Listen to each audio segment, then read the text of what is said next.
On Florida's shimmering coastline rises a palace that seems plucked from a fairy tale, its gold and marble glinting in the morning sun. This is Mar-a-Lago, America's most controversial mansion, a house of dreams, power, and secrets. At first, it was the vision of one woman, Marjorie Merriweather Post. She built Mar-a-Lago not just as a home, but as a throne, a banquet hall where laughter and music echoed even as the nation reeled from the Great Depression, world wars, and widespread hardship. Here, crystal chandeliers caught the light brighter than the hope of millions beyond its walls. But Mar-a-Lago was never simply a villa of beauty. Its halls have hosted the architects of history itself. In its earliest days, it held glamorous dinners where subtle diplomacy of the Cold War quietly unfolded. Later, the mansion would pass into the hands of a future president, transforming into not just a retreat for the elite, but a symbol of scandal, political strife, and the nation's bitter divides. In the same rooms where toasts for peace once rang out, now whisper conversations revolve around secret documents, court battles, and power plays. How did this golden palace shift from fairy tale refuge to arena of dark deals, dangerous secrets, and fractured lives? And what truths remain hidden behind its heavy doors? If you are drawn to the deep stories behind Gilded Age architecture, the fortunes that built it, and the people who haunted it, then this is a story for you. Your support through likes, subscriptions, and comments keeps these detailed narratives alive. The building itself rises from the Florida shoreline like a relic transported from another century, another continent.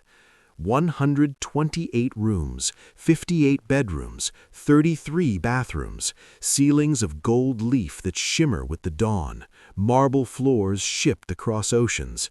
This is Mar-a-Lago, stretching from the Atlantic to the Intercoastal Waterway, 17 acres of meticulously crafted paradise. But long before it became a private club, before it housed a president, before headlines and protests, it was one woman's answer to an impossible question. How do you buy your way into a world that will not fully accept you? The story begins, as so many American tales do, with money, staggering amounts of it, and the strange paradox it presents.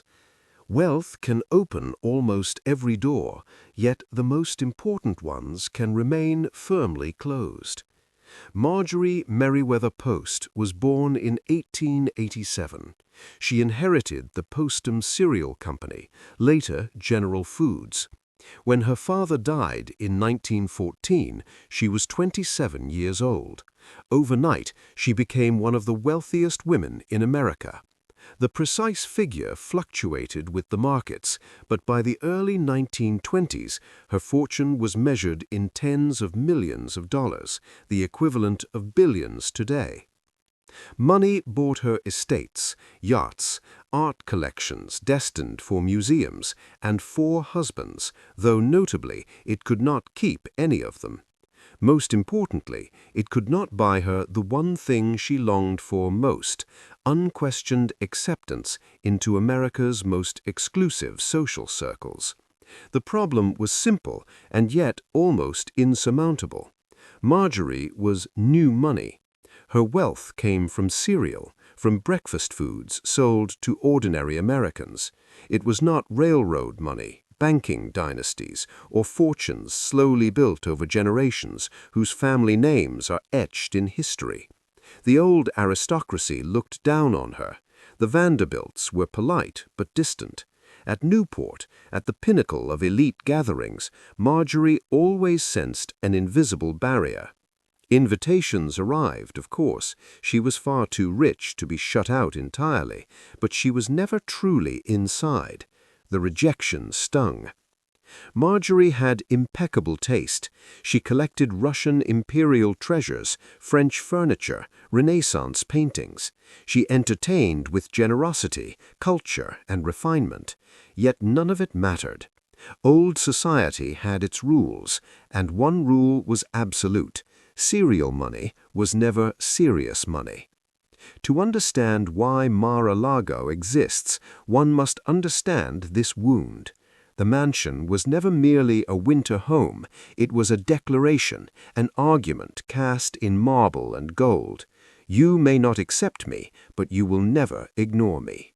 Even the site itself was deliberate, a stretch of coastline so luminous it seemed destined for legend, a vantage point commanding both ocean and inlet, a stage upon which a new vision of power, wealth, and defiance could play out. Every detail, from the gilded ceilings to the imported marble, was calculated. This was not merely architecture, it was strategy, a fortress of identity, of ambition, of a woman who refused invisibility. And so Mar-a-Lago was born, part sanctuary, part statement, part arena where wealth and aspiration collided with the rigid codes of an old world. Here, the story of Marjorie Merriweather Post begins, a story of privilege and exclusion, of grandeur and isolation, of a golden palace that would come to witness both history's triumphs and its shadows. By the 1920s, Palm Beach was already the winter playground of America's wealthiest northerners. The climate was perfect, the beaches sparkled, the coastline was breathtaking. Yet the grand houses lining the island belonged mostly to the very families who made Marjorie Merriweather Post feel like an outsider. The Vanderbilts, the Astors, the old money elites, polite, distant, untouchable. She could visit, even be seen, but she would never truly belong. So Marjorie decided to build something bigger, something audacious, something so monumental it would make the finest mansions on the island look almost modest. By 1924, the decision was made. She would commission Mar-a-Lago. She purchased a narrow strip of the Palm Beach barrier island for roughly $1.5 million, a staggering sum for the era. The land was unique, stretching from the Atlantic Ocean to Lake Worth, east to west, a literal bridge from sea to lake, hence the Spanish name, Mar-a-Lago. She hired Marion Sims Wyeth and Joseph Urban, architects whose reputations could match her ambition. Her instructions were precise, bold, uncompromising. She wanted a Spanish Moorish palace, echoing the great estates of Europe, but scaled to an unmistakably American grandeur. Imported tiles from the 1920s International Exposition, gold-leaf ceilings, a tower that would dominate the skyline, visible from the ocean. In short, she wanted a house no one could dismiss, a declaration of wealth, taste, and power in stone and glass. Construction began in 1925. It would take 4 years to complete. 4 years of labor, sweat, and extraordinary imagination. Mar-a-Lago did not rise like a conventional house. It was an entire imagined world, shipped piece by piece across oceans and continents. 36,000 antique Spanish tiles arrived from estates and demolished buildings in Spain. Stone for the exterior came from quarries that had supplied Mediterranean palaces centuries before. Italian craftsmen carved wooden ceilings. The main dining table, a single massive slab, required reinforced floors beneath it to bear its weight. The scale was extraordinary, even by Gilded Age standards. The main house alone stretched 62,500 square feet. The tower soared into the Florida sky like a beacon, or perhaps a challenge. 75 rooms were planned initially. The number would grow over time. Hand-painted tiles adorned bathrooms, silk wall coverings draped bedrooms. A golden white ballroom could hold hundreds of guests. Every detail reflected Marjorie's uncompromising vision of grandeur. But Mar-a-Lago was not only glittering surfaces and sweeping vistas. Beneath and behind the splendor lay a hidden world, an invisible city built to sustain the fantasy. Kitchens sprawled below ground, connected to the main house by hidden corridors. Industrial-scale refrigeration stored food for lavish feasts. Laundries managed endless linens. Mechanical rooms housed boilers, pumps, and early air conditioning, a luxury nearly unheard of in 1920s Florida. The estate required an army to function. Dozens of workers lived on site: cooks, maids, groundskeepers, mechanics, drivers, secretaries. During the season, 50 to 60 staff maintained the illusion of effortless elegance. Service staircases allowed them to move unseen. Kitchen entrances faced away from formal gardens. Every visible gesture of refinement was carefully choreographed, a performance of perfection. Even before the first party, hundreds labored to make the dream real.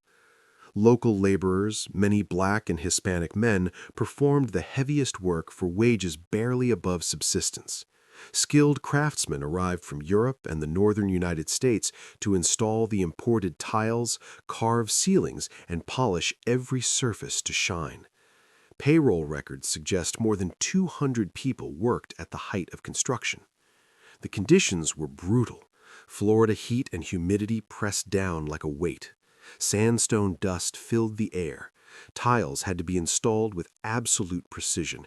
Any error meant costly delays. Injuries were common. Yet amid exhaustion, blistered hands, and long days, Mar-a-Lago rose, slowly, impossibly, from the sands of Palm Beach, a palace of vision, ambition, and meticulous control, a fortress of beauty that masked the labor and sacrifice hidden beneath. In the end, Mar-a-Lago was more than a house. It was a statement, a manifesto in stone and gold. It declared that wealth could carve out a world of its own, that ambition could bend continents to a single vision, that one woman excluded from old society could command the impossible. And so the mansion stood, stretching from ocean to lake, as audacious as the woman who imagined it, a fairy tale fortress born from desire, defiance, and determination.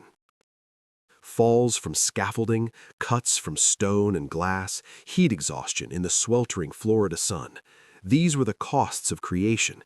The men and women who built Mar-a-Lago forged something magnificent, yet their names, with only a handful of exceptions, vanished into history. The financial toll was staggering. Estimates vary, but most historians place the construction bill between $7 and $10 million, well over $150 million in today's money. And that covered only the structure itself. Furnishings, imported art, and the endless maintenance that would consume millions more over the decades were not included. The timing made the spectacle all the more striking. Mar-a-Lago was completed in 1929, the same year the stock market crashed, plunging the nation into the Great Depression. While crystal chandeliers reflected candlelight in the ballroom, bread lines formed in cities across the country.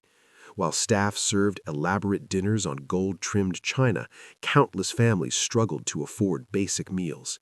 The contrast was brutal, impossible to ignore.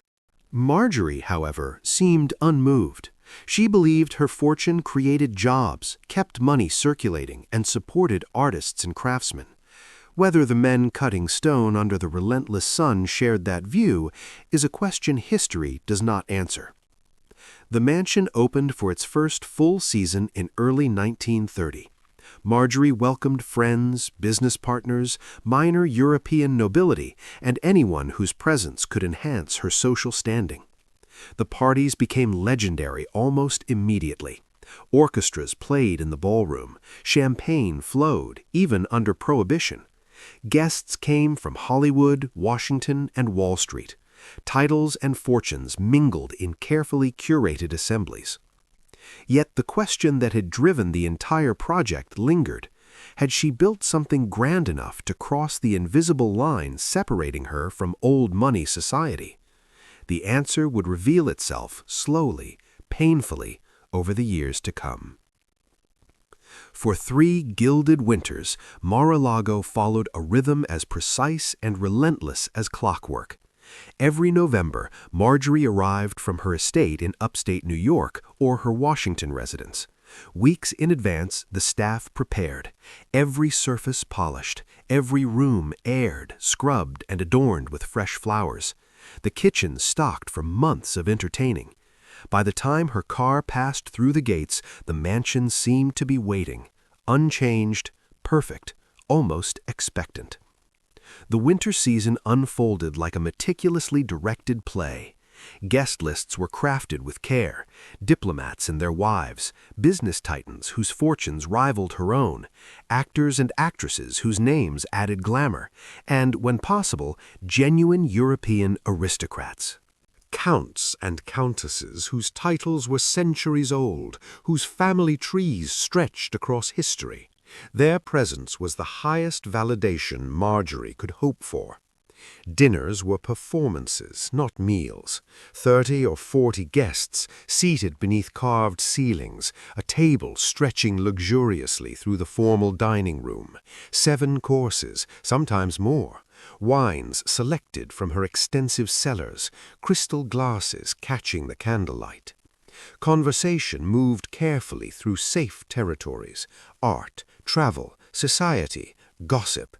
Anything too political or too real was artfully avoided. After dinner, guests drifted into the ballroom or the drawing rooms. Sometimes they danced, sometimes they played cards. Every moment choreographed to perfection, every gesture reinforcing the fantasy. Mar-a-Lago was not just a mansion, it was a stage, a gilded world built to dazzle, to impress, and to declare in gold and marble that Marjorie Merriweather Post would not be invisible. There was always the sense of being somewhere important, somewhere exclusive, a place that whispered subtly that you mattered. Yet beneath the choreography of glittering gowns and polished crystal ran the machinery that made it all possible. While guests dined in opulent rooms above, the kitchens below operated with near military precision. Head chefs commanded teams of sous chefs and prep cooks. Every dish moved in exact sequences from prep tables to stoves, then to serving trays. One course finished, the next already waiting. The heat was relentless, gas ranges blazing, ovens at full temperature, steam rising in clouds. Pressure never eased. Kitchen staff worked 12-hour shifts, sometimes longer during the largest events. Pay was modest, labor was heavy, often dangerous. Burns from pans and scalding water were routine. Mistakes were not forgiven lightly. Beyond the kitchens, laundry rooms tackled mountains of linens. Every tablecloth, every napkin, every sheet from every bedroom had to be washed, pressed, and stored without a wrinkle. The work was endless, hot, repetitive. The women who handled it arrived before dawn and left long after dark. Outside, groundskeepers tended the 17 acres with obsessive care, grass trimmed to precise heights, hedges shaped with geometric exactness, palm trees checked for disease or storm damage. The salt air gnawed at metal and stone, demanding constant repair. Mechanical systems, too, required constant attention. Boilers heated dozens of bathrooms. Early air conditioning units fought a losing battle against Florida humidity. Electrical systems had to be monitored at all times to ensure the lights never faltered during a crucial moment. Men worked in windowless rooms filled with the roar of machinery, adjusting gauges and valves to keep the illusion intact. The staff existed in a world physically close, yet socially distant. Their quarters were comfortable by the standards of the time, better than many service jobs offered. Yet the boundary was firm. They entered the main house only through designated doors, moved through rooms as if invisible, always present, rarely acknowledged. Marjorie herself seems to have treated her staff with what she believed was kindness. She remembered names, asked about families, handed out Christmas bonuses and occasional gifts. By the standards of 1930s wealth, she was fair, even generous. But fairness and generosity did not erase hierarchy. Workers could not dream of sending their own children to the schools where Marjorie's grandchildren studied. The ballroom was theirs to arrange flowers and polish floors, but never to dance. The contrast was ever present, even if few spoke of it aloud. Upstairs, guests in gowns sipped champagne and compared European travels. Downstairs, workers in sweat-stained uniforms hauled wine and scrubbed grease from massive ranges. The mansion functioned because of this separation. The fantasy depended upon it. On some evenings, after the last guests had gone to bed, after dishes were washed and ballroom lights dimmed, Marjorie would walk through the darkened halls alone. The silence was different then, heavier, emptier than the charged quiet before a party. The question that had driven her entire project lingered. Was this enough?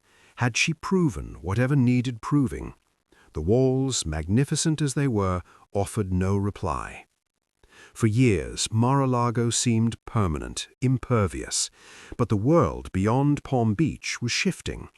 By the late 1930s, Europe moved inexorably toward war. Hitler's Germany expanded. Mussolini's Italy grew aggressive. The fragile peace since 1918 was collapsing. In Washington, politicians argued over America's role. In New York, families with relatives overseas waited anxiously for news. And yet, at Mar-a-Lago, the parties continued. Marjorie maintained her winter seasons with stubborn consistency. Guest lists shifted slightly. Fewer Europeans, more American industrialists and military officers, but the rituals remained unchanged.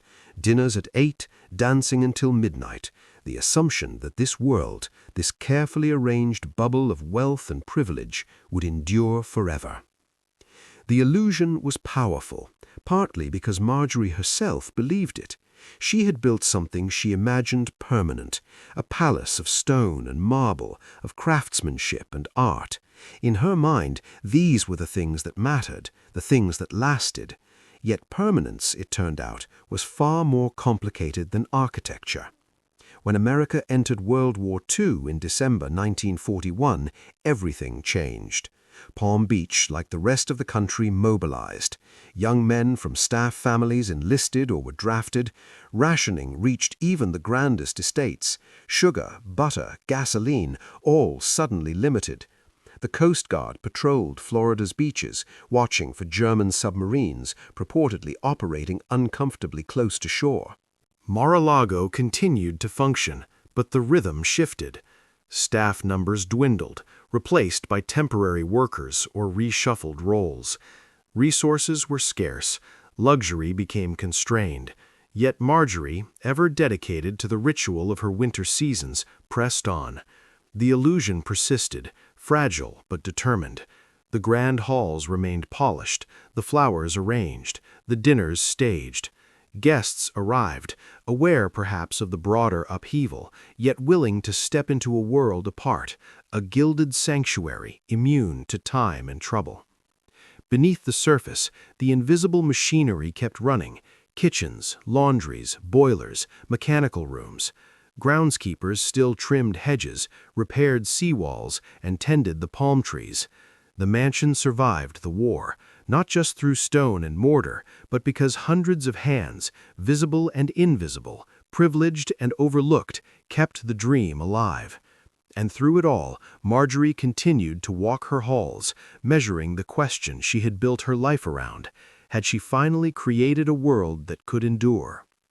During World War II, Mar-a-Lago itself was offered to the government as a potential military site. The offer was politely declined. The mansion was too conspicuous, too sprawling, too fragile to serve any practical military purpose. But Marjorie Merriweather Post did not retreat from the war effort. She threw herself into supporting it with genuine energy. She funded medical supplies, hosted benefits to sell war bonds, and turned portions of her other estates into recovery spaces for wounded soldiers.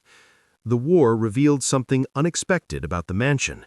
Its stone walls and gilded ceilings, which had seemed so eternal, were in truth delicate, dependent on constant care and labor. Staff shortages meant rooms went uncleaned, unused. Salt air, no longer fought back with the same intensity, began to corrode metal and stone.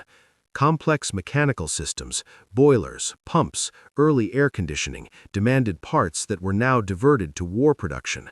For the first time since its completion, Mar-a-Lago began to show its age. Marjorie herself was aging. By 1945, she was 58. Her third marriage, to Joseph Davies, former ambassador to the Soviet Union, was strained. Her daughter, Natalie, was carving her own path, showing little interest in the social world Marjorie had labored so hard to enter. Her other children were similarly absorbed in their own lives. The question that had haunted Marjorie for decades, who would accept her, who would truly recognize her worth, began to shift shape. Now it was, who would want this mansion when she was gone? The answer was not simple. Mar-a-Lago was magnificent, but magnificence came at a cost. Yearly maintenance ran into hundreds of thousands of dollars. Property taxes were high. Payrolls for staff were substantial. Heat, electricity, water, repairs, all demanded near constant funding. The social world the house had been built to impress was changing.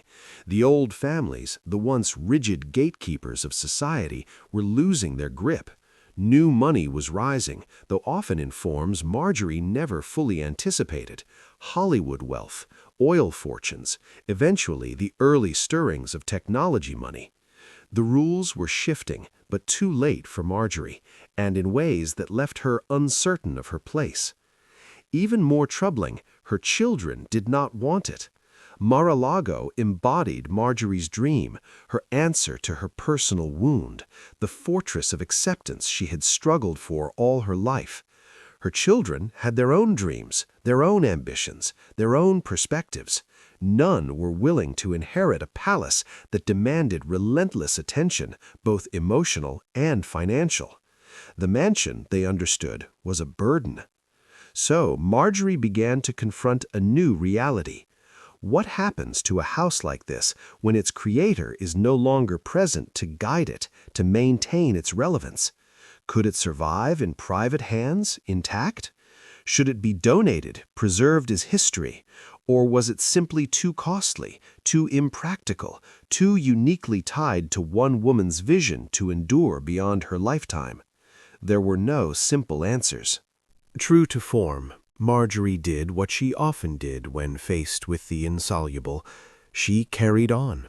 The winter seasons resumed after the war. The parties returned. Guest lists were curated with meticulous care. Staff continued their invisible work. But something fundamental had shifted. The permanence she had imagined as enshrined in stone and marble began to reveal itself as fragile, temporary. Mar-a-Lago would survive her, certainly. The building was too solid to vanish. But what it would become, who would claim it, and whether her vision would endure, all of that hung in doubt. The mansion remained on its narrow strip of Palm Beach, beautiful and costly, increasingly out of step with the times, waiting for a future that even its creator could no longer clearly imagine. Finally, in 1973, Marjorie made a decision. She was 86 years old. Her health was failing. Her fortune, though still immense, had been eroded by decades of maintaining multiple estates, supporting causes, and living at a level few could ever hope to sustain. The question of Mar-a-Lago's future could no longer be deferred. Her solution reflected both her patriotism and her enduring hope that the mansion might achieve the national significance she had always envisioned. She would give Mar-a-Lago to the United States government. In her mind, it would become a winter White House, a presidential retreat where American leaders could host foreign dignitaries in surroundings that reflected the country's wealth, sophistication, and cultural heritage. The idea was not without precedent. Presidents had long relied on private retreats. Franklin Roosevelt had Warm Springs. Harry Truman escaped to Key West. To Marjorie, a formal winter White House in Florida seemed logical, even generous. She drew up her will with meticulous care. Upon her death, Mar-a-Lago would pass to the federal government. The terms were explicit. It was to be used as a presidential retreat or as housing for visiting foreign leaders. The furnishings, art collections, imported tiles, and decorative objects, the entire carefully assembled world would remain in place. Marjorie was offering not just a building, but a complete, fully staged vision, ready to be inhabited and experienced. On September 12, 1973, Marjorie Merriweather Post died. Lawyers began executing the will. The government commenced its review. A mansion that had once been a declaration of personal ambition, a fortress of wealth and defiance, now faced its uncertain future. Mar-a-Lago, the palace of gold and marble, the home built to answer a personal wound, was about to enter a new chapter. It was no longer just Marjorie's dream, it was a national question. How would this extraordinary house, the product of a singular vision, fit into a world that had changed profoundly since its walls first rose from the sands of Palm Beach merely half a century before? The review did not unfold the way Marjorie Merriweather Post might have hoped. Representatives from the National Park Service arrived at Mar-a-Lago to inspect the property. Their report, when it came, was thorough and unflinching. Yes, Mar-a-Lago was beautiful. Yes, it was historic. Yes, it was an extraordinary example of 1920s architecture and design. But, and this was decisive, it was spectacularly impractical as a government facility. The maintenance costs alone were staggering. Early estimates suggested that the federal government would need to spend between $1 and $2 million every year just to keep the mansion operational. Basic upkeep, utilities, staff salaries, security, and insurance. That figure did not account for inevitable major repairs or renovations over time. Security was a separate, daunting problem. Mar-a-Lago sat on a narrow strip of land with the Atlantic Ocean on one side and Lake Worth on the other. The property had multiple access points, a perimeter nearly impossible to control. Securing it for presidential use would require walls, gates, surveillance systems, guard posts, millions of dollars, and changes that would fundamentally alter the character of the estate. The location itself added risk. Palm Beach was effectively an island connected to the mainland by only a few bridges. In an emergency, a hurricane, a security threat, a medical crisis, evacuating the president and staff would be complicated. The nearest major airport was miles away, the nearest significant military installation even farther, and the neighbors, residents who had tolerated Marjorie's lavish parties because she was one of them, wealthy and socially established, would not welcome a permanent federal presence with checkpoints, cordons, and constant activity. The Park Service's conclusion was firm. Accepting the gift would be financially reckless. Mar-a-Lago was too expensive, too difficult to maintain, too vulnerable, too impractical. Their recommendation was clear: decline. In 1981, after years of legal deliberation, the government formally returned Mar-a-Lago to Marjorie's estate. The dream of a winter White House ended before it could begin. The rejection, even posthumously, must have stung. Marjorie had spent a lifetime building something that would command respect, something no one could ignore or dismiss. In that sense, she had succeeded. But she had not succeeded in making anyone actually want it. The problem Mar-a-Lago faced was the same one that had shadowed Marjorie herself: excess. The mansion was too much, too large, too costly, too demanding, too singularly tied to one woman's vision of grandeur. What worked as a personal statement of power became, in the hands of others, an impossible burden. Executives managing the estate were forced to confront a difficult question. If the United States government did not want this property, who would?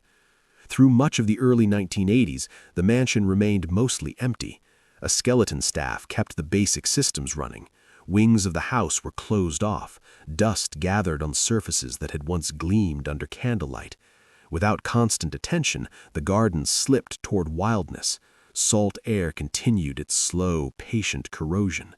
Mar-a-Lago was beautiful, vacant, and increasingly desperate for someone willing to shoulder its extreme costs and complexity. And that someone, improbably, was already circling. He was young, ambitious, obsessed with publicity, and convinced that almost anything could be turned into a profitable brand. His name was Donald Trump, and he was about to remake Marjorie's dream in ways she could never have imagined. Trump first set eyes on Mar-a-Lago in 1985. He was 39, riding high on New York real estate deals, hungry for a purchase that would prove he was more than wealthy, that he was important. Trump Tower had opened 3 years earlier. The Trump name glimmered across Manhattan.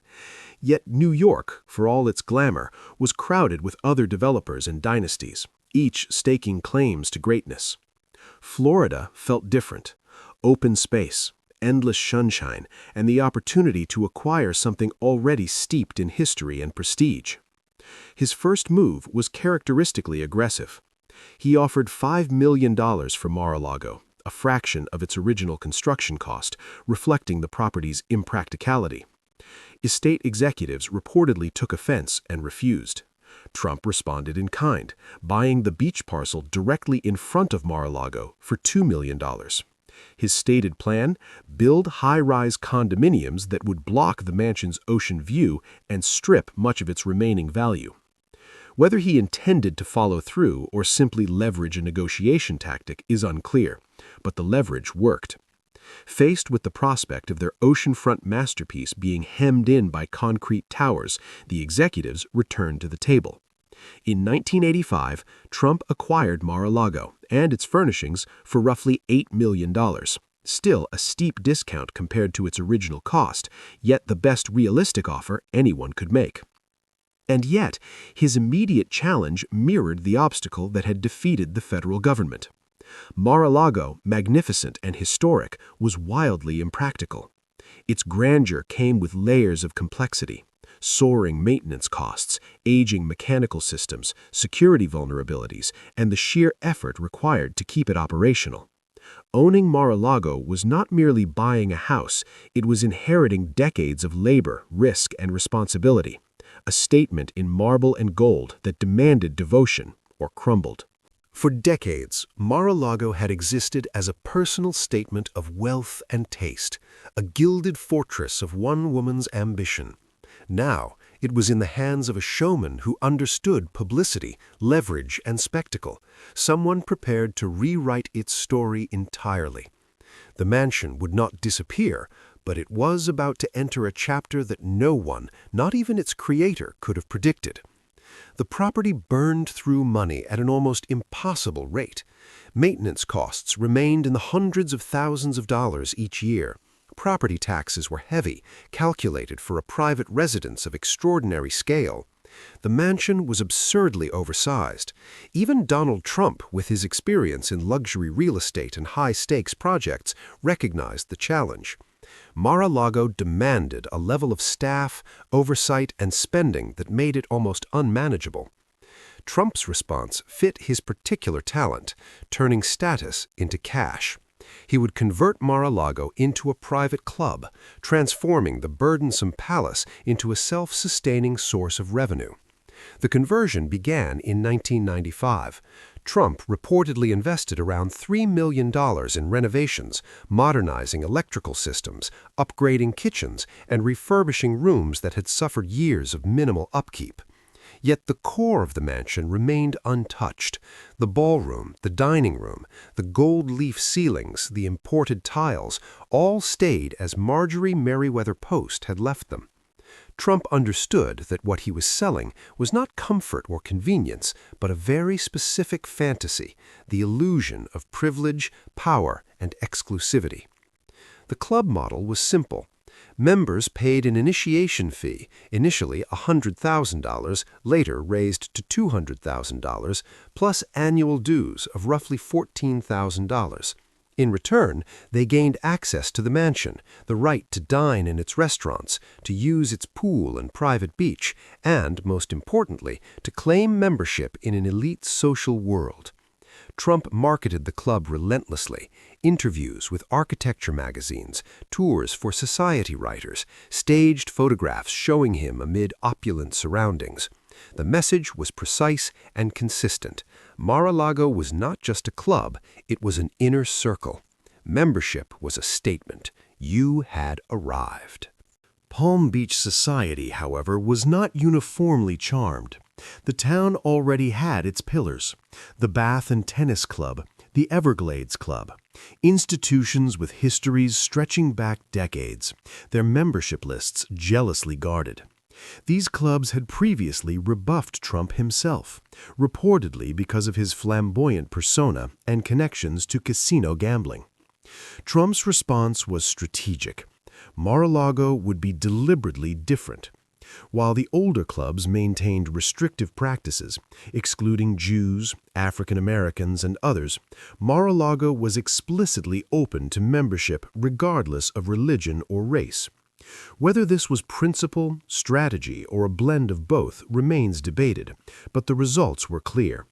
Within a few years, the mansion had several hundred members. The initiation fees alone brought in tens of millions of dollars.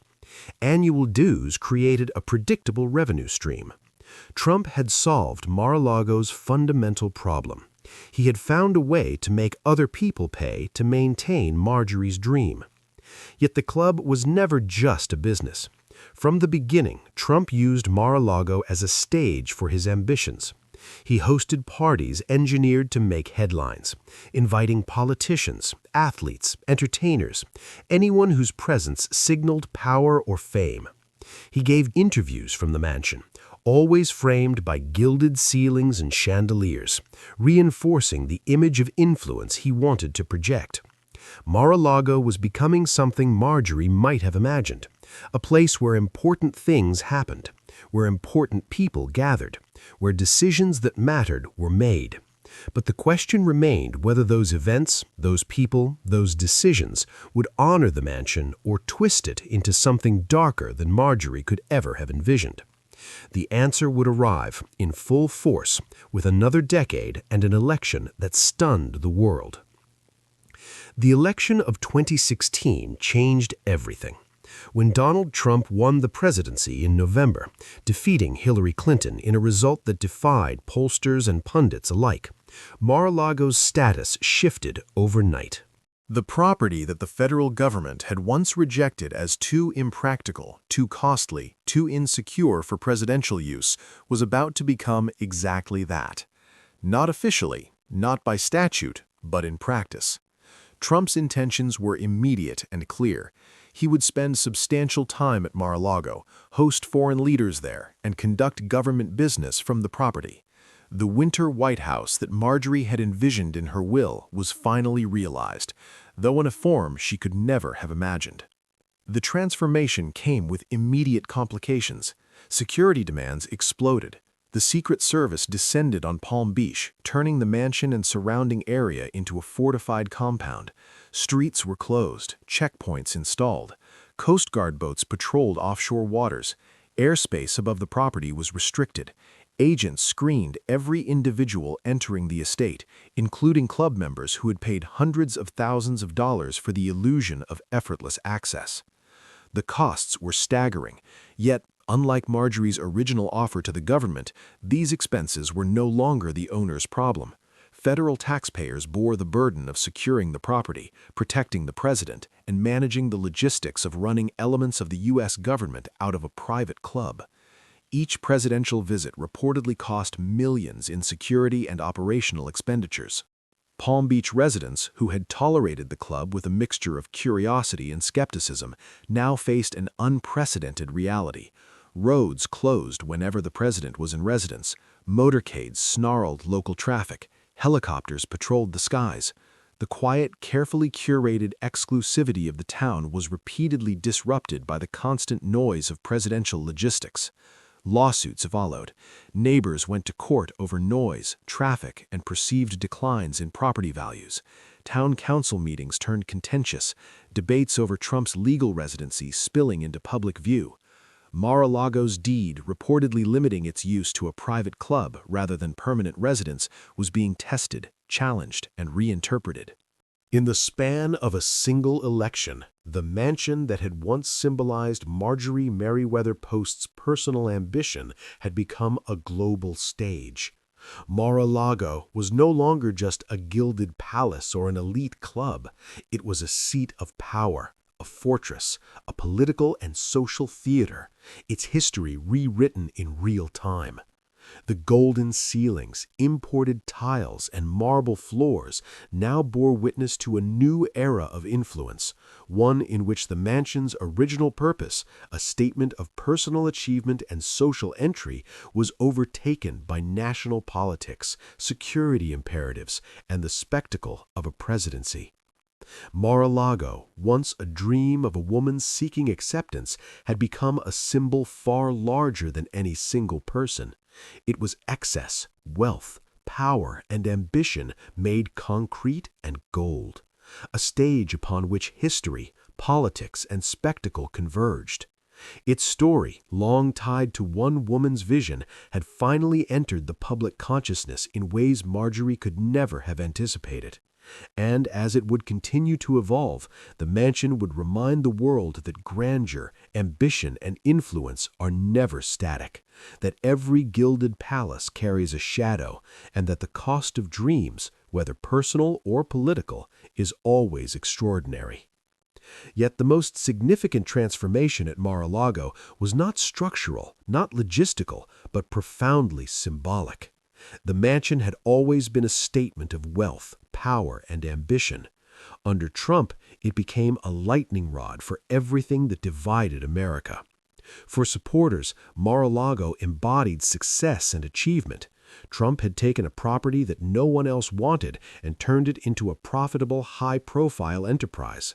The gold-leaf ceilings and marble floors were now symbols of American prosperity, audacious confidence, and the power of private enterprise. Hosting foreign leaders at Mar-a-Lago seemed to them proof that private initiative could rival and perhaps even surpass the formal White House in style, comfort, and influence. The estate was more than a club. It was a stage for power, a theater of prestige, a visible proof that Trump had arrived at the pinnacle of both business and political life. For critics, the mansion represented something darker. Mar-a-Lago blurred the line between public office and private profit in ways unprecedented in American history. Trump owned the club. He collected initiation fees and annual dues. Membership now meant more than social prestige. It offered potential proximity to the President of the United States. After the election, initiation fees doubled to $200,000. Corporate interests, foreign governments, anyone seeking influence could secure access simply by joining the club or hosting events there. Ethical concerns were immediate and serious. Club members could overhear sensitive conversations. Foreign leaders stayed in rooms owned by Trump's business. Government decisions were being discussed at dinner tables surrounded by paying customers. The boundary between official duty and private gain had all but disappeared. Specific incidents brought these concerns into sharp focus. In February 2017, Trump hosted Japanese Prime Minister Shinzo Abe at Mar-a-Lago. The dinner took place on the outdoor terrace, surrounded by club members. In the midst of the evening, word arrived that North Korea had launched a ballistic missile. Trump and Abe began discussing the situation at the table in full view of club members, many of whom took photos on their phones. Documents reportedly sat in plain sight. Security protocols that would have been mandatory inside the White House appeared loose or absent. The episode triggered national outrage. Congressional Democrats demanded investigations. Ethics experts called it a shocking breach of basic security. Even some Republicans expressed unease, though most remained publicly supportive. Trump dismissed the criticism as partisan attack, insisting the estate was secure, members were vetted, and nothing improper had occurred. But the incident revealed something deeper. Mar-a-Lago's identity had shifted yet again. It was no longer just a mansion, nor even a private club. It had become a stage where presidential power, private wealth, political symbolism, and genuine national security risks collided in ways no other building in American history had. The estate that Marjorie Merriweather Post had built to prove her importance had finally become important on a scale she could never have imagined. But with that importance came a darkness she would never have chosen, and that darkness was about to deepen in a manner unprecedented, arriving in cardboard boxes. The boxes arrived in January 2021, when Donald Trump left the White House after losing the 2020 election to Joe Biden.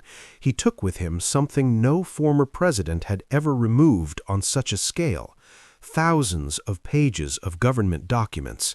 Some were routine correspondence, some were administrative records, but according to later federal investigations, many were classified, ranging from confidential to top secret, touching on nuclear capabilities, defense plans, intelligence sources, and sensitive diplomatic communications.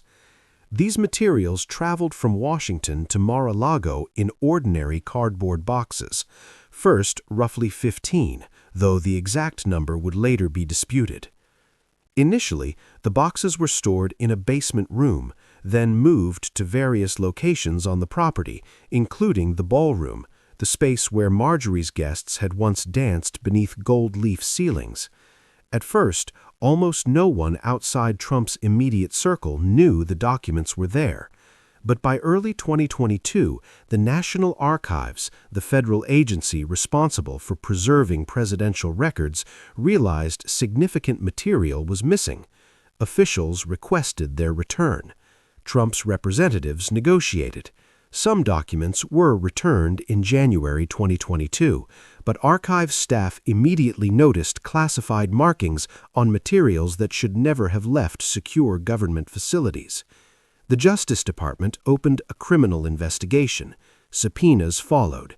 Trump's attorneys conducted searches of Mar-a-Lago and assured the government that all classified materials had been returned. In June 2022, they submitted a sworn certification claiming exactly that. The certification, federal investigators later found, was false. Evidence indicated that classified documents remained at Mar-a-Lago. On August 8, 2022, the FBI executed a search warrant at the property. The operation was historic. No former president had ever faced such an action. Agents spent hours moving through Mar-a-Lago, photographing rooms, examining spaces, and seizing materials. When the search concluded, more than 100 additional classified documents had been recovered, some marked at the highest levels of secrecy. Photographs later released in court filings revealed the scope of the problem.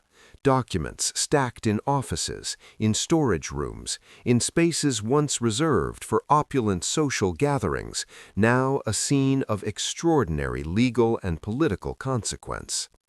Mar-a-Lago, built as a private fantasy, converted into a playground of wealth and influence, had become a site of national controversy and legal peril. The gold ceilings, imported tiles, and marble floors bore witness not to glittering parties or elite gatherings, but to a convergence of power, private ambition, and national risk. The estate that had begun as Marjorie's answer to exclusion had become, decades later, a stage for some of the most extraordinary ethical and political challenges in American history. Mar-a-Lago had always been a mirror of the ambitions and excesses of its owner. In 2021, under the weight of a presidency departing in chaos, that mirror reflected not just wealth or prestige, but the collision of private profit and public duty, the fragile line between influence and impropriety, and a darkness Marjorie never imagined, arriving in cardboard boxes that would forever change the story of the mansion she had built. Files lay scattered across the floor of what appeared to be a storage area. Classification stamps were clearly visible: top secret SCI, sensitive compartmented information, documents that, if exposed to foreign intelligence services, could compromise American operations and put lives at risk. And yet, here they were, inside a building designed for parties, weddings, and corporate galas, a mansion on a barrier island, connected to the mainland by public roads and a single bridge, a building where hundreds of club members, staff, and guests moved freely every day. Trump's reaction was immediate and ferocious. He called the FBI's search a raid, an assault, an abuse of power. He claimed the agents had planted evidence. He insisted the documents were declassified, though no formal proof emerged. He argued that, as president, he had the absolute authority to take anything he wanted with him. Supporters rallied around him, seeing the search as proof of a deep state conspiracy, an attack on success and freedom. Protesters gathered at the gates. Conservative media framed the FBI as overreaching and partisan. Republican politicians denounced the Justice Department. Critics, by contrast, saw a profoundly different picture.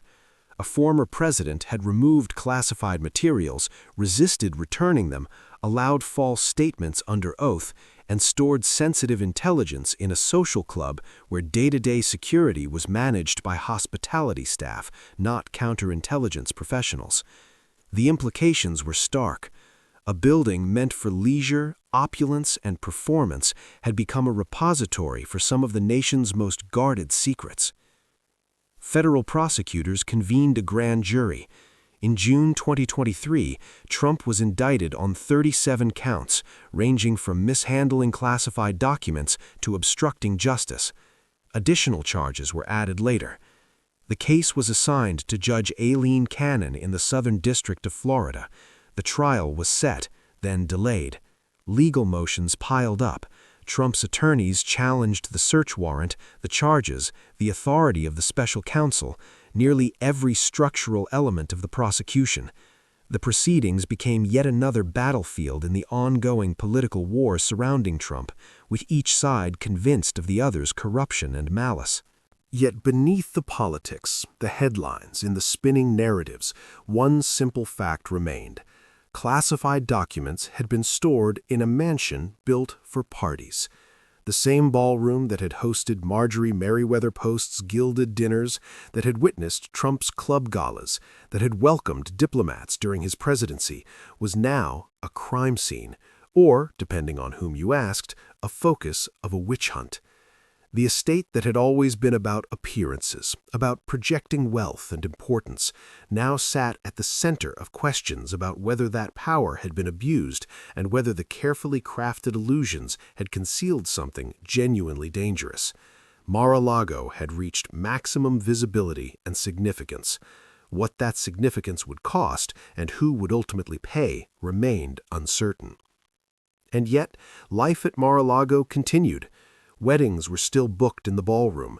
Club members still dined on terraces overlooking the Atlantic. Event staff continued arranging flowers, polishing silver, preparing rooms. The machinery that had kept the mansion running since Marjorie's era, the invisible work, the careful maintenance, the constant vigilance, persisted despite headlines, investigations, or political spectacle. This persistence raised a harder question. What happens to a place when its symbolism overwhelms its reality? When the competing stories told about it, each politically charged, contradictory, persuasive to different audiences, begin to matter more than the physical space itself? Mar-a-Lago had become all of these things at once: a working social club, a former president's residence, a federal investigation site, a symbol wielded by political factions to prove opposite arguments. And yet, for those who worked there, Mar-a-Lago remained a building, a complex of rooms and gardens, systems and routines that demanded care. The staff of 2023 were the heirs of generations who had maintained the estate since the 1920s. Housekeepers polished the same floors their predecessors had polished. Groundskeepers tended descendants of the same palm trees planted decades ago. Kitchens, modernized over time, still prepared meals in the same spaces where silver trays had once been arranged for Marjorie's guests. For these workers, Mar-a-Lago was not first a symbol, it was a responsibility. It was heavy, unglamorous, invisible labor that kept the estate alive. Their perspective was radically different from club members or media commentators. They knew the building's fragile balance: one neglected pipe, one mismanaged system, one overlooked garden bed could disrupt the illusion of effortless perfection. They had witnessed storms, power outages, plumbing failures, and still the estate endured. Mar-a-Lago had become a prism, reflecting the ambitions, excesses, and controversies of those who claimed it or observed it. For the world, it was spectacle, status, power, and scandal. For those who kept it running, it was work, continuity, and care, the mundane reality that sustained centuries of fantasy. Between the shining floors and gilded ceilings, the mansion carried the weight of history, wealth, politics, and secrecy, yet remained dependent on quiet, unacknowledged labor. And so the story continued. Mar-a-Lago existed in multiple realities simultaneously: the public eye, the political arena, and the hidden world of maintenance and daily operation. It was a building of contradictions, beauty and danger, access and exclusivity, celebration and controversy. Its legacy was not determined solely by the headlines or court filings, nor by the members who walked its halls, but by the invisible hands that kept it functional, the same hands that had sustained it since the vision of a woman who had built a palace to assert her place in the world. In 2023, as the legal and political battles continued, Mar-a-Lago stood unflinching. A palace of contradictions, a stage for power and scandal, a working mansion, and a monument to ambition. Its gold leaf ceilings, imported tiles, and marble floors had witnessed nearly a century of transformation, excess, and history. And yet, amidst all the spectacle, the most important truth remained. Mar-a-Lago endures not because of fame or politics, but because of labor. Quiet, relentless, and invisible. The mansion's story is still being written, layer by layer, by those who see it not as a symbol, but as a responsibility, a living structure that refuses to be ignored. For the staff, Mar-a-Lago was first and foremost an employer. Legal battles brought uncertainty. Protests and counter-protests meant navigating checkpoints and crowds just to reach a shift. Media attention brought occasional encounters with reporters, always carefully avoided, always off-limits. Their relationship to the mansion was fundamentally different from everyone else's. Club members paid for proximity to prestige. Politicians used the estate to signal alliances. Trump owned it as both home and asset.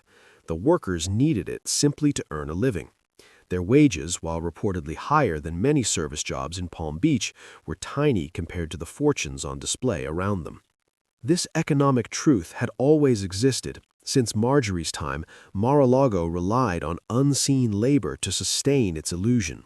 Now, in the age of politics, media, and national attention, that truth became more visible, more uncomfortable.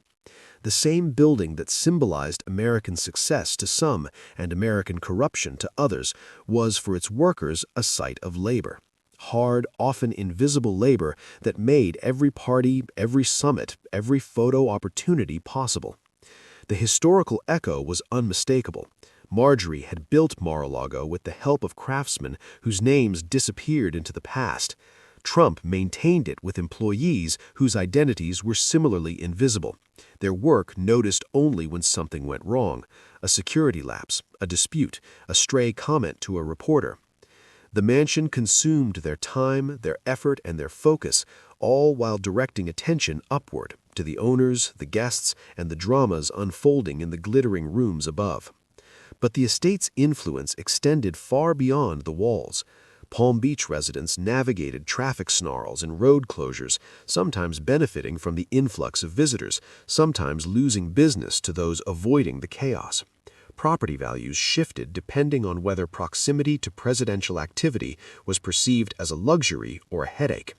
Environmental costs quietly accumulated. 17 acres of perfectly maintained grounds demanded immense water. Climate control for a building of this scale consumed constant energy, and the mansion itself sat on a barrier island increasingly vulnerable to rising seas and intensifying hurricanes, subject to the patient, relentless forces of nature that had always threatened its seawall and foundations. All of these realities existed alongside and beneath the symbolism. Mar-a-Lago had become many things at once: a monument to excess, a workplace, a political weapon, a fragile building on eroding land, a lightning rod for national debate, and a place where ordinary people simply tried to finish their shifts and return home. Understanding Mar-a-Lago meant holding all these perspectives together, accepting that no single narrative could capture its full truth. Its meaning was fractured, layered, contested. Different people experienced the mansion in radically different ways, and all of those experiences were real. Marjorie had built Mar-a-Lago to answer a deeply personal question: who belongs? Who deserves recognition, status, inclusion? The mansion had long since surpassed her original intent, achieving a level of national and historical significance she could never have imagined. Yet the question of belonging remained tangled, unresolved. Who truly belonged in its gilded halls? Who was kept out? Who benefited? And who quietly paid the price for its existence? The mansion stood on its narrow strip of land, beautiful despite scandal, expensive and demanding, endlessly debated. Its floors, ceilings, and gardens required constant care from people who would never own it, while commentary flowed freely from those who would never step inside. The Atlantic continued its patient assault on the seawall. Tourists snapped photos from public beaches. Protesters and supporters repeated their rituals outside the gates. Inside, the work went on. Floors were mopped, meals were prepared, silver polished, gardens trimmed. The dream Marjorie had built, the vision she had poured into stone, gold, and tile, had survived. But survival was not the same as victory. Mar-a-Lago endured, but the questions it posed about wealth, power, labor, privilege, and responsibility remained unanswered. Would the owners, the guests, the critics, the citizens watching from afar learn anything from this place? Or would it continue as a symbol, dazzling and controversial, while the lessons it contained remained unseen? Mar-a-Lago had become a mirror. Its nearly century-long story reflected the contradictions of America with stark, uncomfortable clarity. The collision of private ambition and public consequence, the fragile dependence of spectacle on unseen labor, the uneasy intersection of wealth, politics, and history. For all its gold leaf, marble, and imported tiles, Mar-a-Lago's greatest power lay in its ability to reveal the truths Americans often preferred to ignore. The mansion endured, a living monument to ambition and excess, but also a reminder that appearances, no matter how grand, could never fully contain the realities, economic, social, environmental, and political, that sustained them. Mar-a-Lago had survived nearly 100 years, through fortune, scandal, war, and political upheaval. Its story continued, unfolding in real time, as complex, contradictory, and unresolved as the country it had always sought to impress.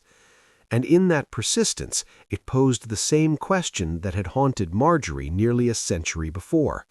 Who truly belongs here? Who will pay? Who will see? And what, if anything, will endure? The mansion was a mirror. What it reflected depended entirely on who was looking and what they were willing to admit. For some, Mar-a-Lago was a testament to American exceptionalism at its most dazzling. A determined woman with wealth and ambition had built something extraordinary. An entrepreneur had rescued it from decay and transformed it into a profitable venture. A president had used it as a backdrop to project American power, confidence, and influence to visiting world leaders.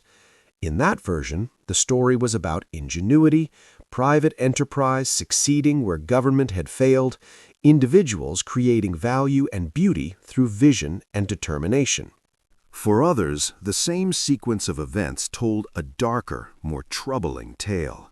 A wealthy socialite had constructed a monument to herself while the country struggled through depression and inequality. A businessman had monetized access to power in ways that blurred ethical boundaries. A president had merged personal profit and public duty so completely that distinguishing between them became almost impossible. In that telling, the story was one of unrestrained wealth, eroded institutions, and elites playing by rules no one else could access. Both narratives contained truth. Both omitted crucial pieces. The real story of Mar-a-Lago was far messier, far more layered than any political camp wanted to acknowledge. It was a story of labor, generations of workers whose skill and effort built and preserved a place they could never afford to inhabit as guests. It was a story of ambition, Marjorie's desperate attempt to purchase acceptance, Trump's relentless hunger for attention, the ways buildings become vessels for human desire, need, and assertion that no amount of architecture can fully satisfy. It was a story about class in America, the distance between those who serve and those who are served, a distance barely shifted no matter which wealthy name appeared on the deed or which party held the White House. The artisans who carved stone and set tile in the 1920s, the staff who changed linens and carried trays in the early 2020s occupied strikingly similar rungs on the social ladder. Separated by a century, but joined by the same dynamic. Their labor underpinned someone else's luxury. Mar-a-Lago was also a story about the mythology of wealth. Marjorie believed overwhelming display would force respect. Trump believed surrounding himself with opulence would prove his importance. Both were partly right, partly wrong. The mansion commanded attention. It signaled power. It generated a particular kind of significance, and yet it exposed the hollowness at the center of that power. Gold leaf ceilings and imported marble could feel both dazzling and empty at once, beautiful and strangely meaningless. The mansion revealed how easily public and private interests could fuse once wealth reached a certain level. Marjorie's attempt to gift Mar-a-Lago to the government had failed. Trump's use of the estate as a presidential stage succeeded, creating exactly the kind of conflicts her rejected gift had been designed to avoid. Mar-a-Lago exposed gaps in ethics rules, in assumptions about security, in unwritten norms about presidential conduct, and the limits of acceptable behavior. Most of all, the story highlighted what Americans chose to notice and what they quietly ignored. The classified documents saga triggered national uproar. Every headline, every photograph, every tweet seemed immediate, urgent. Yet the decades of invisible labor that kept Mar-a-Lago running, the staff who cleaned floors, polished silver, prepared meals, tended gardens, barely registered in public debate. Legal fights over Trump's residency drew sustained coverage, but the environmental fragility of lavish estates on barrier islands, subject to hurricanes and rising seas, received little sustained attention. Commentators dissected club membership prices in detail, but the wages and working conditions of the people who made the club possible were rarely examined with the same intensity. These patterns of attention echoed broader national habits. Drama traveled fast. Spectacle drew cameras. Clashes between powerful figures felt urgent because power always did. The slow, structural questions, who did what work, for how much, who bore the risks so others could enjoy the comforts, were quieter, harder to turn into outrage, easier to leave in the background.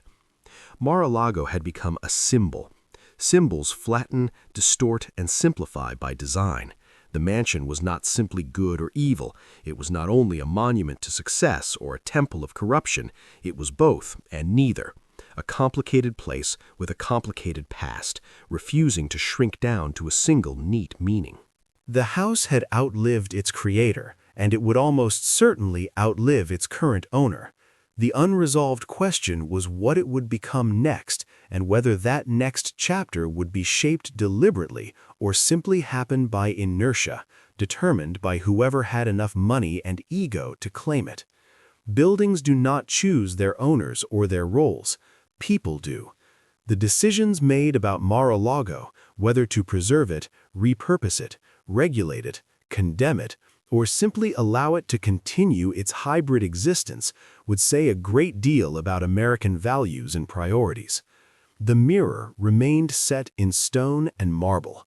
The real test was whether anyone would face it honestly, seeing not just the America they preferred, but the full reflection, the contradictions, the costs, and the real people whose labor and lives had been poured into every gilded surface and polished floor.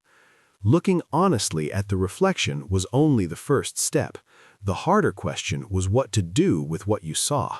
Mar-a-Lago existed within a legal and ethical framework that had never been designed for a place like this.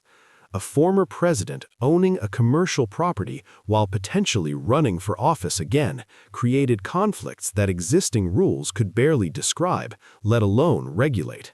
How should access be controlled? How should responsibilities be divided between private ownership and public consequence? How should history, labor, and ethics be weighed against wealth, power, and spectacle? Mar-a-Lago posed questions that were immediate and enduring. What did it mean to serve and to be served? To impress and to profit? To wield power while being observed by everyone else? Who gained? Who lost? And who quietly carried the burdens of grandeur that dazzled the rest of the world? These questions had no easy answers. They reflected not just the story of a house, but the story of a nation grappling with ambition, privilege, and the ever-shifting boundaries between private desire and public responsibility. The mansion was more than a building. It was a lens, a prism, a repository of human striving and human fallibility. It revealed not only what Americans wanted to see, but also what they preferred to overlook. Its ceilings, floors, and gardens held the echoes of nearly a century of choices, ambitions, and consequences. Mar-a-Lago had survived, but survival was only part of the story. The deeper lesson lay in what that survival demanded: attention, honesty, and the courage to confront the full reflection, the brilliance, the excess, the labor, and the cost that lay behind every gilded surface. A private social club that had doubled as a presidential venue sat in a gray zone. It occupied a space between business and state, between leisure and official function, a space that no current regulation was truly equipped to manage. Mar-a-Lago exposed that ambiguity, but the problems it revealed were not just about one building or one man. They were structural, embedded in systems that treated extraordinary wealth as inherently legitimate. Systems that assumed financial success signaled virtue, competence, or destiny. The mansion's history illuminated several areas where American society might need to take a harder, more honest look at itself. First, the relationship between wealth and political power demanded scrutiny. The fact that membership at Mar-a-Lago reportedly provided proximity to a sitting president was not a glitch in the system. It was an extreme, highly visible example of a pattern that exists throughout the country: the routine conversion of money into influence. Campaign donations, lobbying budgets, think tank funding, revolving doors between regulators and the industries they oversee. Mar-a-Lago made this process literal, concrete, impossible to ignore. Fixing it would require structural change, not mere outrage. It would demand enforceable ethics rules with teeth, mechanisms that carried consequences, transparency requirements exposing who met whom, where, and for what purpose. Proximity to power is itself a currency. Treating it as anything else risks embedding inequality into the very operations of governance. Second, the treatment of labor required a more honest reckoning. Every mansion, every luxury resort, every meticulously curated display of wealth rested on work that was almost entirely invisible to the public eye. The debates over Mar-a-Lago focused on ownership, legality, symbolism. They barely acknowledged the workers who kept the building functioning: housekeepers, groundskeepers, chefs, maintenance crews. Their invisibility was not incidental. It was part of the design. It reinforced the comforting illusion that wealth creates itself, that luxury springs naturally from talent or inspiration, rather than from the sustained extraction of value from other people's labor and time.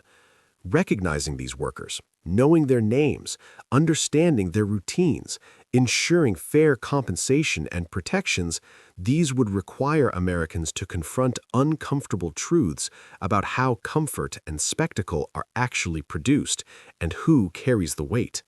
Third, the preservation and purpose of historic properties demanded reconsideration. Mar-a-Lago, independent of politics, was architecturally significant. Marjorie's Spanish tiles, carved ceilings, and eccentric but meticulous design choices held cultural and historical value. Yet that value remained locked behind gates and membership fees, accessible primarily to those with the means to pay. Across the country, historic homes had been converted into museums, educational sites, archives, and public spaces. Those conversions recognized that certain structures matter beyond their role as private assets, that their stories belong to more people than the current owner. Mar-a-Lago could, in theory, tell stories about the Gilded Age, about architecture as self-mythology, about labor and class, about the collision of wealth and democracy. Doing so would take political will that, so far, has been largely absent. But Mar-a-Lago will not remain static. Through sale, inheritance, legal judgments, or even storms and rising seas, its status will inevitably change. Planning for that change, imagining possibilities beyond transferring it to the next billionaire, could open doors for uses that serve more than a few hundred club members. Fourth, Americans needed more nuanced ways of thinking about wealth itself.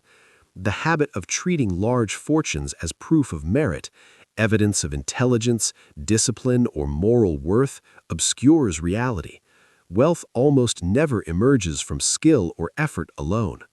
It is the product of inheritance, timing, existing networks, the labor of others, government infrastructure, legal protections, and yes, sometimes individual talent. Marjorie inherited a serially amassed fortune. Trump inherited millions and a sprawling real estate network from his father. Neither began entirely from nothing, though both leaned into the mythology of self-made success. These myths matter because they turn inequality into a morality play, making it seem earned, natural, inevitable, when in fact it often reflects historical advantage, policy design, and compounded privilege. More honest stories about wealth could shift public perception. Stories that include inheritances, tax codes, land use laws, racial and gender disparities, immigration status, and sheer chance would not erase inequality, but they might create space to ask whether the current distribution of resources actually serves the country well, or whether different arrangements could serve more people better. Mar-a-Lago's history demands this kind of reflection because it dramatizes the intersection of wealth, access, and influence in stark, almost literal terms. None of these conversations are easy. They require confronting uncomfortable truths about the concentration of wealth and power. They demand acknowledging the hidden labor that sustains the illusion of ease and extravagance. They force consideration of how historic legacies are preserved, who benefits from them, and who is excluded. And they compel a re-examination of what it means to be rich in a society where money can buy influence as easily as marble floors and gold ceilings. Mar-a-Lago exists as a physical, symbolic, and ethical touchstone. It is a building that both dazzles and disturbs, that reveals ambition and excess, labor and privilege, power and consequence.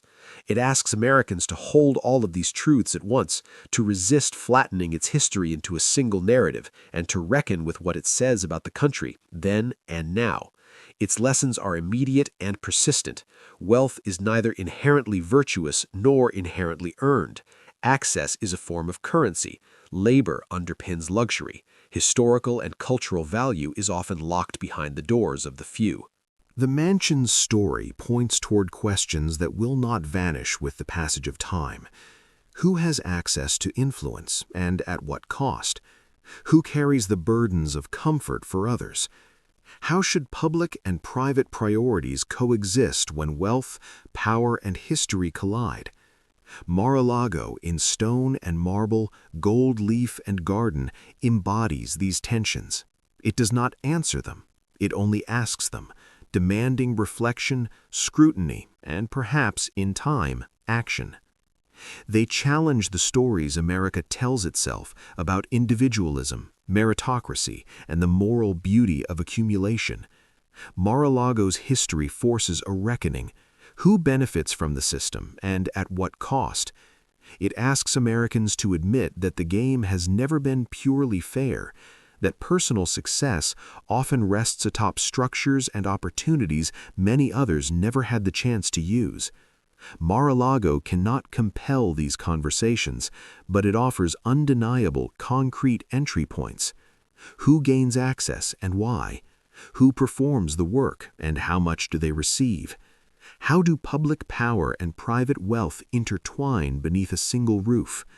The open question remains: will Americans look through those entry points, or will they continue fighting over symbols while leaving the underlying structures, so starkly exposed by Mar-a-Lago, unchanged?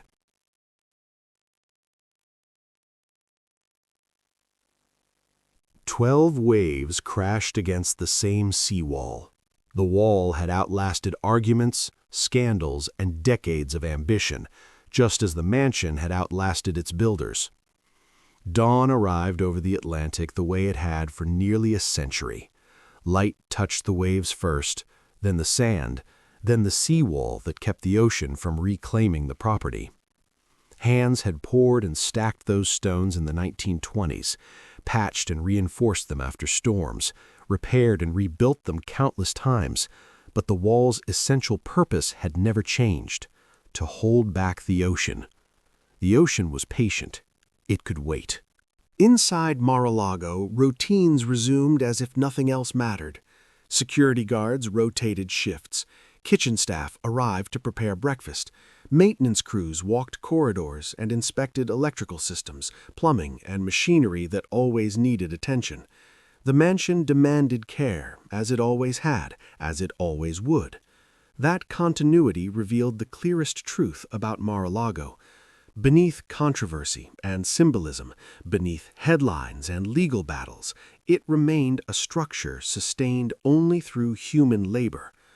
Ownership, fame, political theater, they all shifted with the seasons, but the work of keeping the mansion standing endured. The people who performed that work understood what many observers did not. Buildings are not defined by deeds or architectural plans. They are defined by the ongoing negotiation between human effort and physical reality. Stone crumbles, paint peels, wiring fails, gardens choke if no one tends them.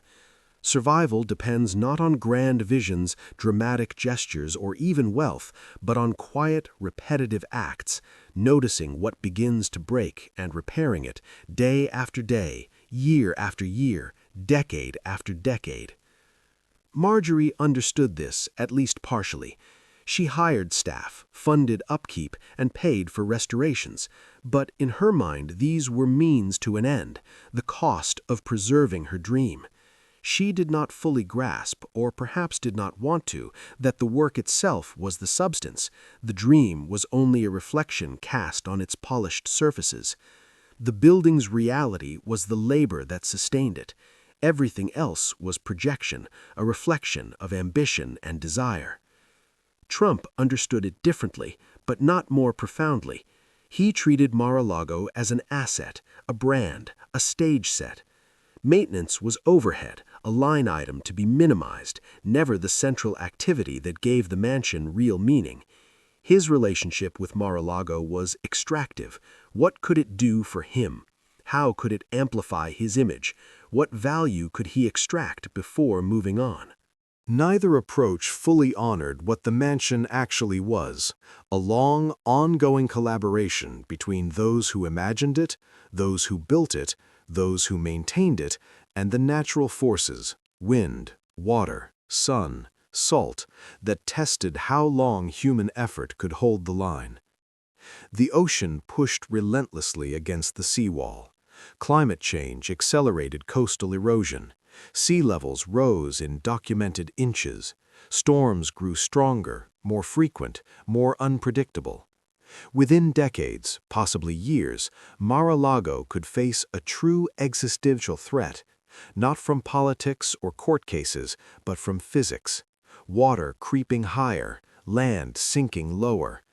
The instability inherent in building an elaborate estate on a narrow barrier island in an unstable climate was indiscriminate. Unlike human conflicts, the ocean was democratic. It did not consider property values, political slogans, or historical significance. It would claim what it could, testing every foundation, exposing every weakness, taking what could not be defended. Eventually, the seawall would fail. Perhaps it could be rebuilt, raised, armored with new engineering. Perhaps technology could delay the inevitable, or perhaps not. Future generations might study photographs of Mar-a-Lago the way they now study images of vanished coastal towns, beautiful, lost, reclaimed by forces far larger than any individual's wealth or will. If that loss comes, it will teach lessons that scandals, lawsuits, and political theater never could. It will show that grandeur is temporary, that power has limits, that nature operates on a scale that renders human drama small, fleeting, fragile. The same ocean that made Mar-a-Lago's views priceless would one day prove stronger than the walls built to frame them, no matter the gold leaf ceilings, the imported marble floors, or the legacy of ambition they enclosed. And yet, day after day, the mansion endures. Work continues, invisible but essential. Security, maintenance, gardening, kitchens, all carried out by hands whose names rarely appear in headlines, whose labor enables every other story to exist. Mar-a-Lago is at once theater and reality, the reflection of ambition, wealth, and power, but also a testament to the quiet, relentless human effort that sustains it.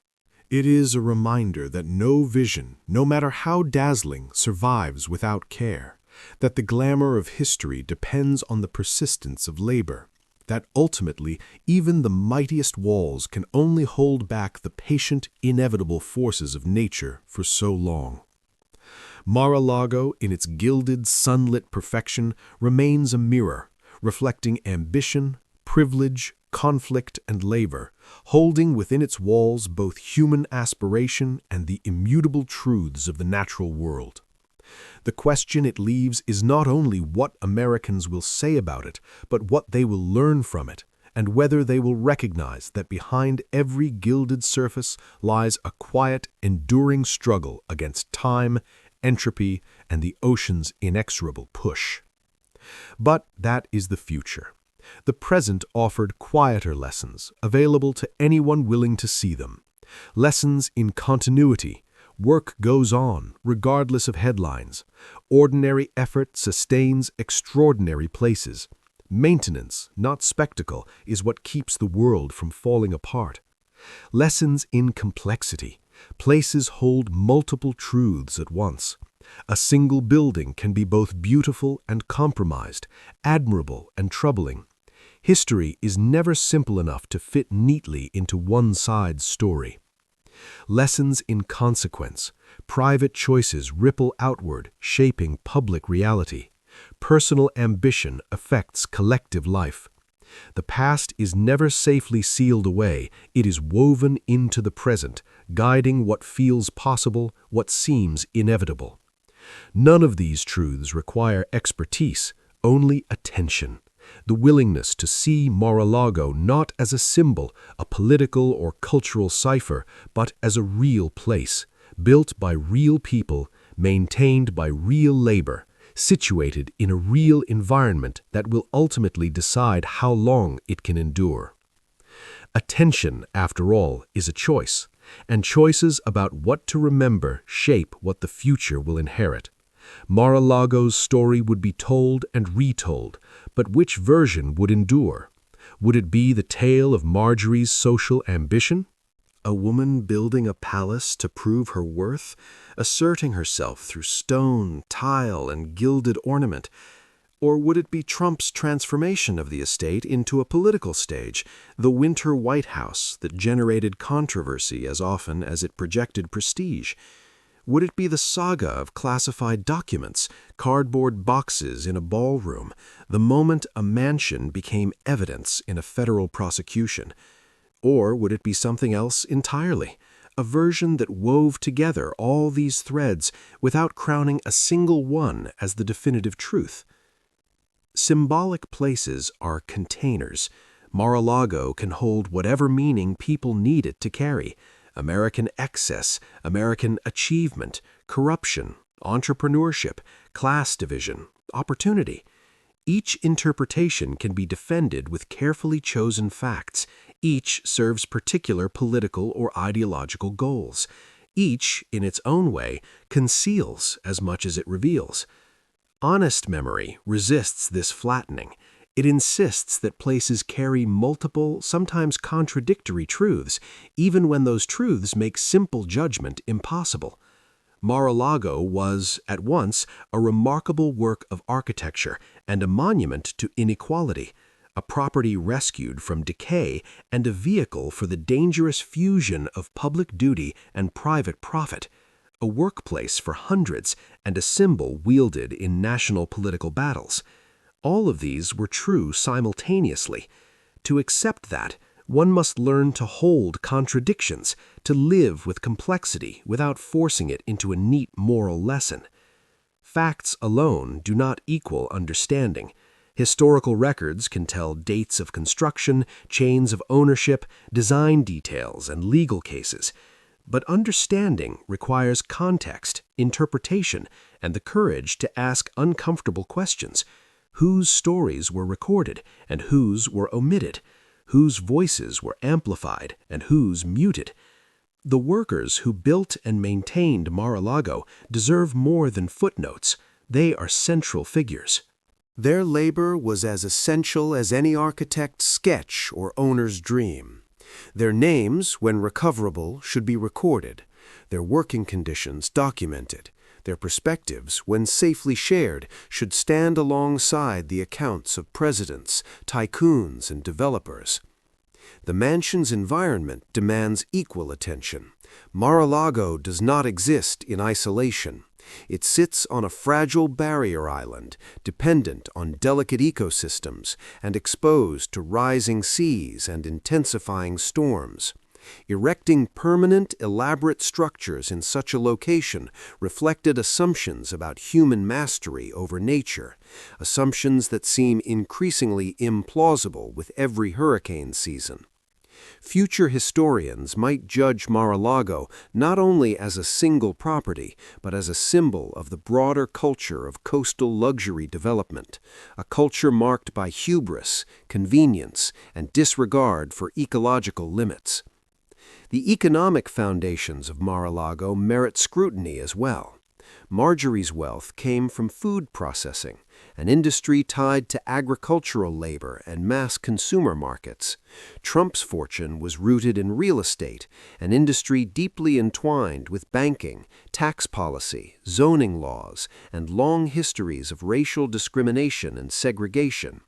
Neither fortune was self-made.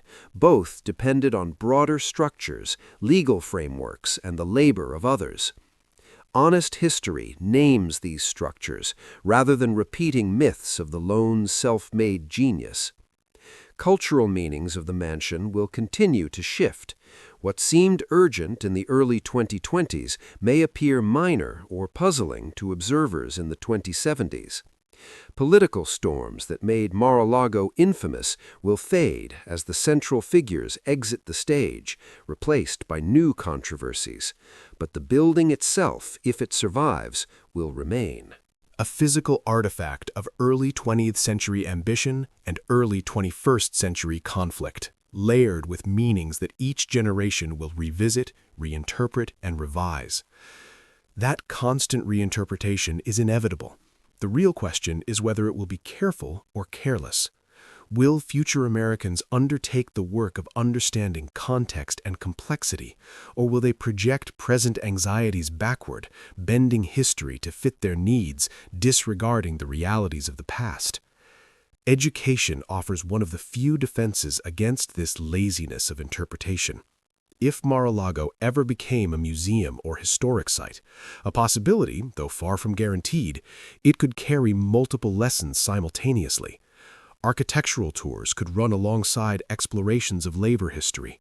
Conversations about beauty, craftsmanship, and design could exist in the same space as discussions of class, race, inequality, and the structures that created both wealth and disparity. Admiration for the mansion's aesthetics would not erase recognition of who benefited from that design and who paid for it. But education requires funding, institutions, and political will. None are automatic. Mar-a-Lago could remain in private hands indefinitely, its stories shaped by whoever owns it next, its meanings filtered through marketing needs rather than historical accuracy. That outcome would not be uniquely evil, but it would be a missed opportunity, a decision to leave a powerful teaching tool locked behind gates and security, inaccessible to all but the few. Ultimately, the choice belongs to Americans collectively, even when expressed through the actions of a few. Attention is a currency.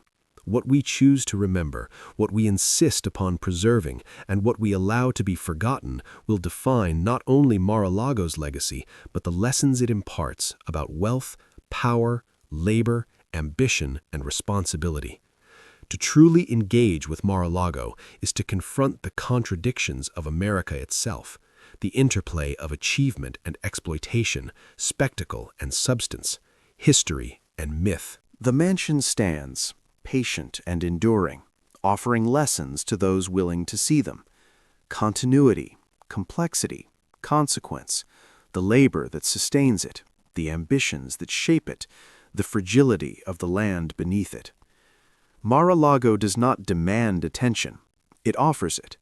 It asks only that observers notice the full spectrum of truths, the tangible and the symbolic, the enduring and the ephemeral, and consider carefully what it means to inherit such a legacy.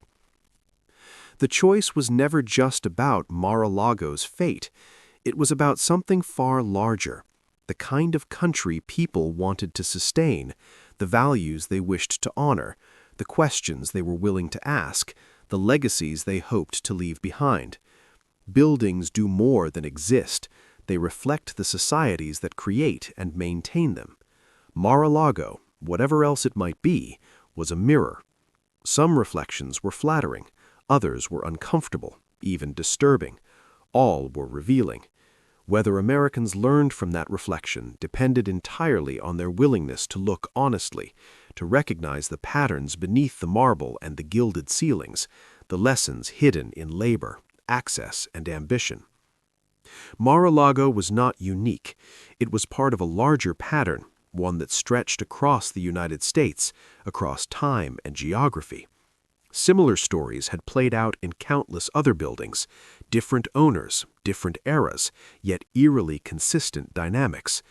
The Gilded Age left behind a constellation of vast estates, the Vanderbilt houses in Newport, Hearst Castle in California, the DuPont mansions along the Brandywine, each a monument to individual wealth, each constructed by workers whose names rarely survived in the historical record, each reflecting assumptions about class, power, and the distribution of opportunity. Many of those properties were eventually transformed. The breakers in Newport, Biltmore in North Carolina, Viscaya in Miami. Today they serve educational purposes.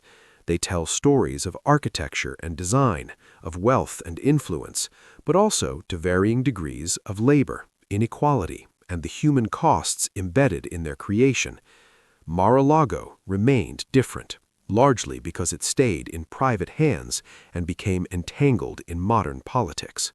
But the questions it raised about concentrated wealth, the extraction of labor, and the tension between private property and public interest were not unique to a single mansion. They were baked into the structure of American capitalism itself. The same dynamics reappeared elsewhere in new forms. Tech billionaires built sprawling compounds in Hawaii and Montana, displacing communities, consuming land and water, offering little tangible benefit beyond the private enjoyment of the wealthy. Financial executives maintained multiple estates, each requiring staff whose wages represented a tiny fraction of the property's value. The fundamental relationship between extreme wealth and everyone else had not shifted since Marjorie's era. It had only evolved. New landscapes, new technologies, new justifications for the same old inequalities. Mar-a-Lago, in its gilded absurdity, offered a case study, a lens through which to see the enduring logic of wealth, labor, and access in America. To understand Mar-a-Lago was to understand more than its walls and gardens. It was to ask questions that could not be answered by headlines or op-eds alone. Who built it? Under what conditions? For what pay? Who keeps it running today? What burdens, public or environmental, flow from this private luxury? Where did the owner's fortune come from, and which systems enabled its accumulation? Whose needs does the property ultimately serve? The questions are portable. They apply as much to newly constructed mega estates as to century-old mansions, to private homes, commercial projects, or overseas holdings. The details change, but the underlying logic, the concentration of resources in the hands of a few, the invisibility of labor, the uneven distribution of benefits and burdens, remains familiar. Asking these questions is hard. It requires looking beneath the surface, refusing to be dazzled by marble, chandeliers, or landscaped lawns. It demands curiosity about wealth, not automatic condemnation, but a willingness to trace the path of money, to follow the levers of influence, to see power at work beyond elections, legislation, or campaign trails. It calls for the ability to perceive beauty and harm simultaneously, to admire craftsmanship while naming exploitation, to recognize that human creations are almost always mixed, rarely purely noble or purely corrupt. This kind of attention is uncomfortable. It is easier to praise success uncritically, to hail grandeur without scrutiny. It is easier to condemn it entirely, to frame it as a simple moral failure. Both approaches are tempting because they are simple. They provide instant narratives, clear heroes and villains, comforting conclusions. But easy stories yield shallow understanding. Shallow understanding allows the same patterns to repeat, different names, different facades, but the same dynamics, because no one really learned from the last round.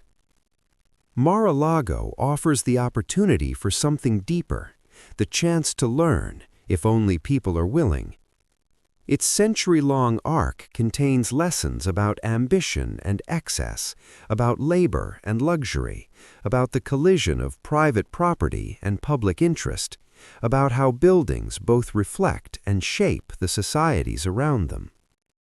And those lessons travel. They can be applied to countless other estates, corporate campuses, urban developments, or elite enclaves. But lessons are only as effective as the students they reach. They require a willingness to admit that reality is more complicated than partisan talking points. They demand acknowledgement that cherished assumptions may be incomplete or false, that the systems from which people benefit can also be unjust. They call for patience, for the ability to understand context, and for resilience, to sit with uncomfortable truths instead of pushing them away. The shouting matches around Mar-a-Lago suggest that patience and resilience are in short supply. Partisan loyalty, team identity, and the politics of spectacle often drown out nuance. But the mansion quietly insists on a different approach. Its lessons are embedded in labor and land, in construction and maintenance, in the persistence of its walls and gardens. Each task performed by workers, each structural repair, each careful restoration is a reminder that reality is maintained by effort, not narrative. Buildings endure through attention, not headlines. Wealth may concentrate, power may shift, politics may rage, yet the underlying structures, social, economic, and physical, persist, demanding care, observation, and honest reflection. Mar-a-Lago asks its viewers to hold complexity without flattening it, to acknowledge grandeur without ignoring exploitation, to appreciate beauty without erasing labor, to see power without mistaking it for virtue, to recognize inequality without succumbing to cynicism. These are not easy lessons. They require Americans to cultivate attention, curiosity, and critical thinking, to engage with history as something alive and multidimensional rather than a weapon to justify current positions. Ultimately, Mar-a-Lago is a mirror, but the reflection it casts is only as meaningful as the observer. It shows not only what Americans have built, but what they tolerate, what they elevate, what they ignore. Some will see success, some will see corruption, some will see both, and some will see neither. What matters is whether anyone chooses to learn from what the mansion lays bare: the persistence of labor, the accumulation of wealth, the entanglement of private desire and public consequence, the fragile yet enduring relationship between human ambition and the physical world. Mar-a-Lago is not the exception, it is part of a continuum. Its story is a touchstone, a reminder that power and wealth always operate in relation to others, that luxury depends on labor, and that history is never a single story. To learn from it requires the courage to ask questions, to trace connections, and to see clearly the costs behind every gilded surface. And perhaps through that learning to make different choices the next time a new estate dominates headlines. Many people prefer tidy narratives to messy realities. Mar-a-Lago is often wielded as a weapon in arguments rather than studied as a place of substance. Yet public conversation is not destiny. Individual choices still matter. Every person who encounters Mar-a-Lago, through news reports, documentaries, books, or a fleeting glimpse from the streets of Palm Beach, makes decisions. Decisions about what to notice, what to question, what to care about. Those small decisions, multiplied across thousands, even millions, quietly shape how a society understands itself and what it decides to preserve or change. The mansion cannot force anyone to act. It can only sit where it has always sat, patient and immovable. Its story is visible to anyone willing to trace it. The patterns are there, the lessons are there. The remaining question is what people will choose to do with what they see. The choice was immediate. It would not disappear. Mar-a-Lago's story remained in motion. Legal cases wound their way through courts. Political fights shifted and splintered. The building itself aged, inch by inch, demanding repairs. The ocean crept steadily closer. Whatever came next would grow directly from decisions being made, quietly and cumulatively, in places far beyond its gates. Courtrooms, congressional hearing rooms, editorial offices, comment sections, kitchen tables, neighborly conversations. Each of these small acts of attention and judgment would collectively reveal what Americans truly valued. Did they care more about transparency or privacy, accountability or deference to wealth, public interest or absolute property rights? None of these answers were simple. Reasonable people could and did disagree, but the questions mattered because they forced into the open the priorities that society usually left unspoken. The mansion also posed a subtler, more personal challenge. For anyone engaging with its story, it asked, what kind of relationship do you want with wealth and power? Do you cheer it without hesitation, dream of joining it, defend it as proof of what effort and vision can achieve? Or do you reject it outright, seeing only exploitation in excess, flattening every story into heroes and villains, winners and victims? There is a harder path, more demanding and more honest, to see clearly, to recognize achievement and harm simultaneously, to hold multiple truths in the mind at once without collapsing them into a single verdict. That posture requires effort, humility, and the willingness to trade comforting certainty for understanding, neat conclusions for better questions, quick outrage for sustained engagement.